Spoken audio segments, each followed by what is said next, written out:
Fala pessoas, aqui é o Kleber do canal Real Maníacos e hoje vamos falar sobre Bitcoin. Mano, moedinha de internet. Juro, o pessoal tá bitolado nessa parada. E se o governo tirar a internet da tomada, teu dinheiro vira pó do nada. É por isso que meu velho sempre disse, dinheiro de verdade é o papelzinho. Bota no cofre, ninguém toma. Porque no banco também é foda, né, mano? Vamos lembrar aí do Collor. Como é que eu pego o Bitcoin? Dinheiro invisível, mano. Esse aqui tu pega na mão, tu sente o dinheiro, ainda vem com uns puta desenho legal de bichinho, olha só. E mano, quem aceita Bitcoin? Vai na certa, pega isso aqui, coloca no teu cofre e esquece.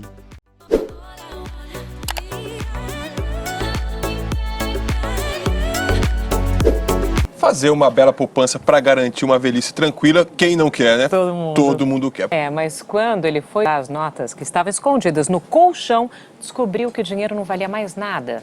É tanto dinheiro que nem dá para segurar com as mãos. 10 mil cruzeiros, 500 cruzados. Há algumas décadas dava para fazer um investimento. Dava para comprar uma fazenda, uns 500 hectares de terra. E tudo isso ficava escondido nos cantinhos da casa. Assim, debaixo das coisas aqui, ó. Ela colocava, assim, ó, dinheiro na gaveta aqui, ó. Aqui dentro, aqui. Ela colocava assim, aqui dentro.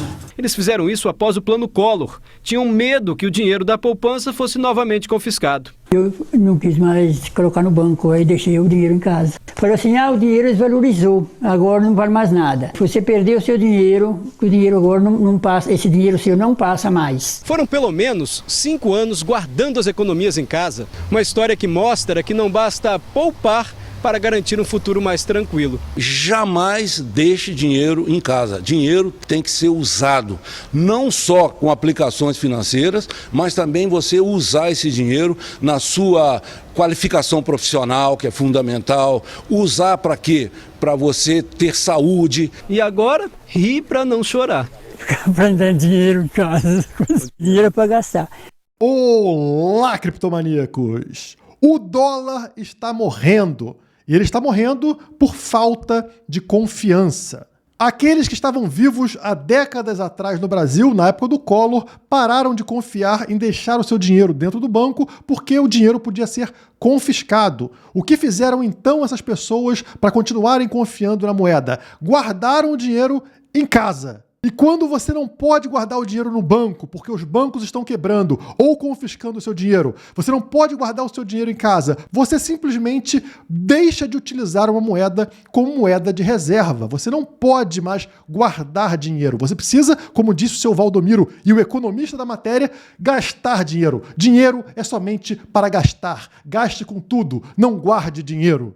Esse é um dos conselhos mais idiotas que eu já ouvi na minha vida. Afinal, todo investimento precisa de uma poupança. Você precisa guardar dinheiro, fazer uma reserva de dinheiro para poder investir em algo maior. Algo que será produtivo, algo que gera empregos, algo que realmente evolui a sociedade. Isso demanda muito dinheiro, demanda muito investimento. E a única forma de fazer é guardando dinheiro. Mas como fazer isso se você não tem como confiar na moeda? E esse é justamente o problema que estamos começando a ver com o dólar. A perda de confiança no dólar está fazendo com que outros países comecem a utilizar outras moedas em negociações comerciais. Afinal, deixar os dólares em reserva, ou seja, os dólares guardados na poupança, já não significa mais que você vai manter o seu poder de compra. Países agiram como seu Valdomiro da matéria. Eles guardaram dólares em casa e agora esse dólar está perdendo o valor, está virando pó. A segurança do dólar estava vinculada a ele ser uma moeda escassa, ou seja, lastreada em ouro. Isso foi perdido na década de 70 e de lá para cá o dólar vem perdendo valor muito rapidamente, o que foi acelerado de 2020 para cá. Mas se o seu Valdomiro podia simplesmente gastar todo o seu dinheiro e ficar sem reserva nenhuma, isso não pode acontecer com países que precisam de uma reserva grande para fazer investimentos. E é nessa hora que a magia começa a acontecer. Vamos ler nas entrelinhas o que vem acontecendo globalmente. A primeira matéria que eu vou mostrar para vocês está na tela. Brasil exportará para a China sem passar por dólar. As negociações internacionais sempre foram em dólar e isso está deixando de acontecer. A gente sabe que tem uma outra potência nascendo, que é a China, e agora os países simplesmente estão deixando de utilizar o dólar. Como a matéria explica, os exportadores brasileiros não precisarão passar pelo dólar para fazer suas transações comerciais com a China. Esse é um esforço para reduzir os custos de transação, disse a Tatiana Rosito, secretária de Assuntos Internacionais do Ministério da Fazenda. Já estamos vendo um segundo motivo. Além da perda de confiança no dólar como moeda de reserva, também queremos reduzir o custo de transação. Começa a existir uma concorrência entre moedas. Se essa moeda daqui te permite fazer uma transação com um custo menor, ela acaba sendo adotada. Pela primeira vez em muitas décadas, o dólar está sofrendo concorrência.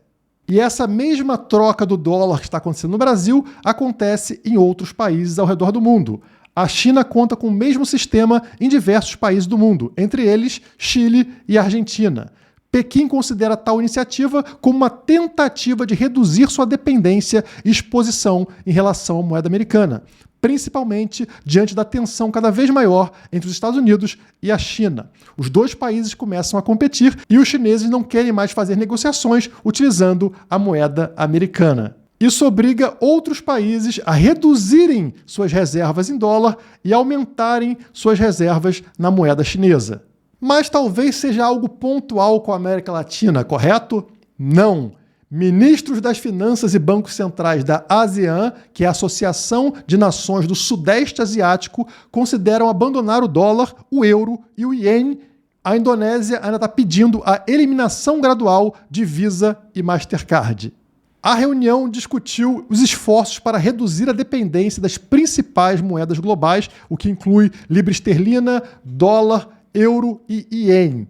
Os estados que fazem parte da ASEAN, dessa Associação de Nações do Sudeste Asiático, querem usar moedas locais para o comércio, ou seja, as moedas desses próprios países. O presidente indonésio argumentou que a Indonésia precisava se proteger de perturbações geopolíticas, citando as sanções contra o setor financeiro da Rússia, dos Estados Unidos, União Europeia e seus aliados sobre o conflito na Ucrânia.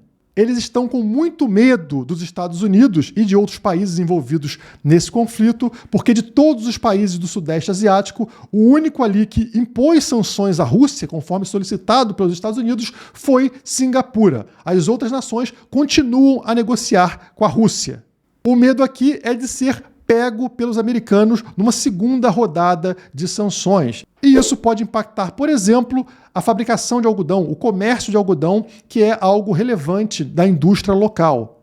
Para evitar esse problema, esses países querem deixar de depender do dólar americano. Portanto, se os Estados Unidos fizerem alguma sanção, alguma barreira econômica com esses países, pouco importa. Todas as empresas que precisam comprar algodão e outras mercadorias da região vão ter que utilizar a moeda local. Como essa matéria explica, os investidores estrangeiros na Ásia vão precisar reconsiderar a quantidade de dólares, ienes e outras moedas grandes que estão em suas reservas. Vão precisar migrar para as moedas desses países, moedas alternativas. Isso novamente reduz a reserva de dólares, tanto de pessoas, quanto de empresas, quanto de países.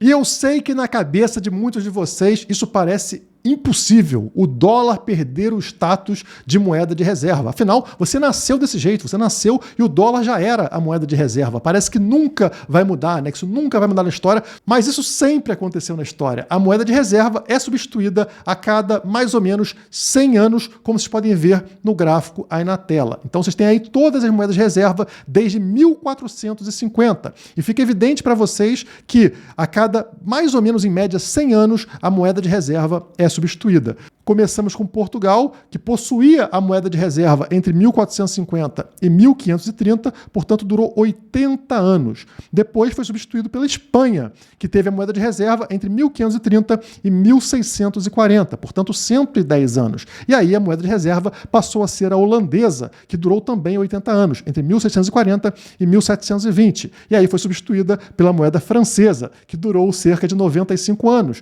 1720 a 1800. 1815, quando então foi substituída pela moeda do Reino Unido, que durou 105 anos, 1815 a 1920, quando então foi substituída pelo dólar americano, que começou em 1920 e se mantém como moeda de reserva até hoje, portanto, fazendo mais ou menos 100 anos agora. Mas por que diabos essas moedas foram trocadas? Por que a gente não manteve a mesma moeda de reserva desde o início? Por que a gente não usa hoje a moeda portuguesa como moeda de reserva ou a moeda espanhola como moeda de reserva? Bom, porque todos esses países cometeram o mesmo erro que os Estados Unidos também cometeram. Eles pararam de ter um lastro na escassez. E se uma moeda não possui escassez, ela perde a garantia para pessoas que usam essa moeda. Guardar essa moeda no banco ou debaixo do colchão significa que você vai perder dinheiro a cada mês que passa.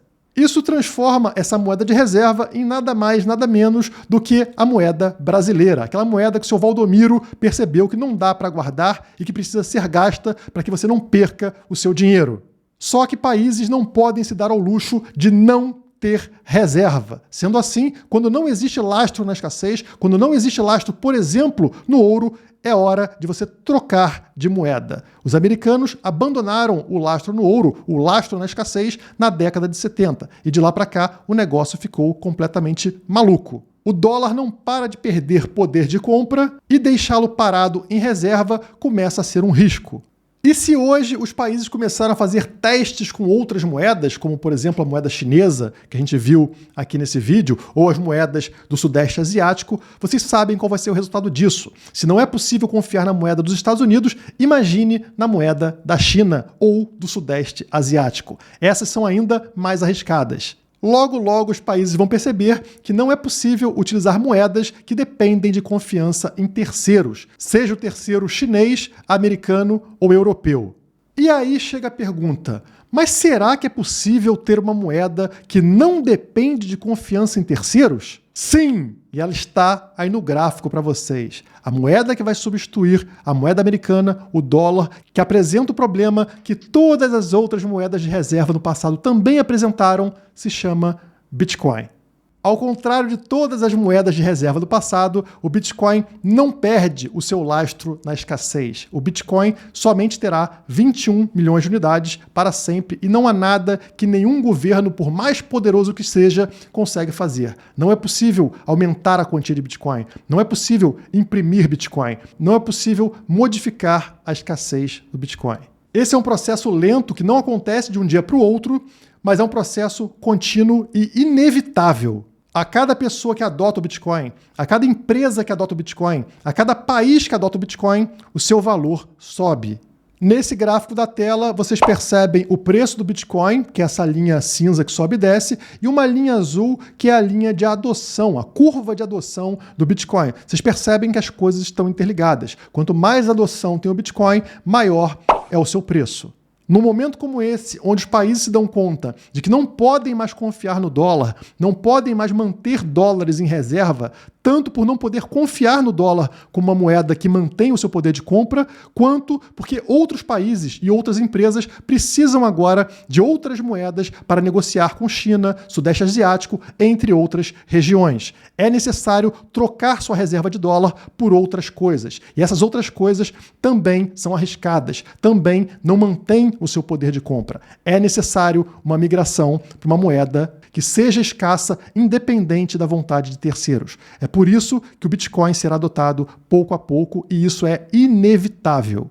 É a primeira vez na história que a adoção acontece de baixo para cima e não de cima para baixo. Um país criando uma moeda e jogando essa moeda para baixo, né, dos mais ricos para os mais pobres. O Bitcoin foi ao contrário. Ele vem da plebe, ele vem de quem está lá embaixo e começa a acumular e somente depois empresas começam a adotar e somente depois países começam a adotar. Isso inverte esse processo de enriquecimento, sendo uma oportunidade única para aqueles que entenderam o Bitcoin e o adotaram antes mesmo dos países.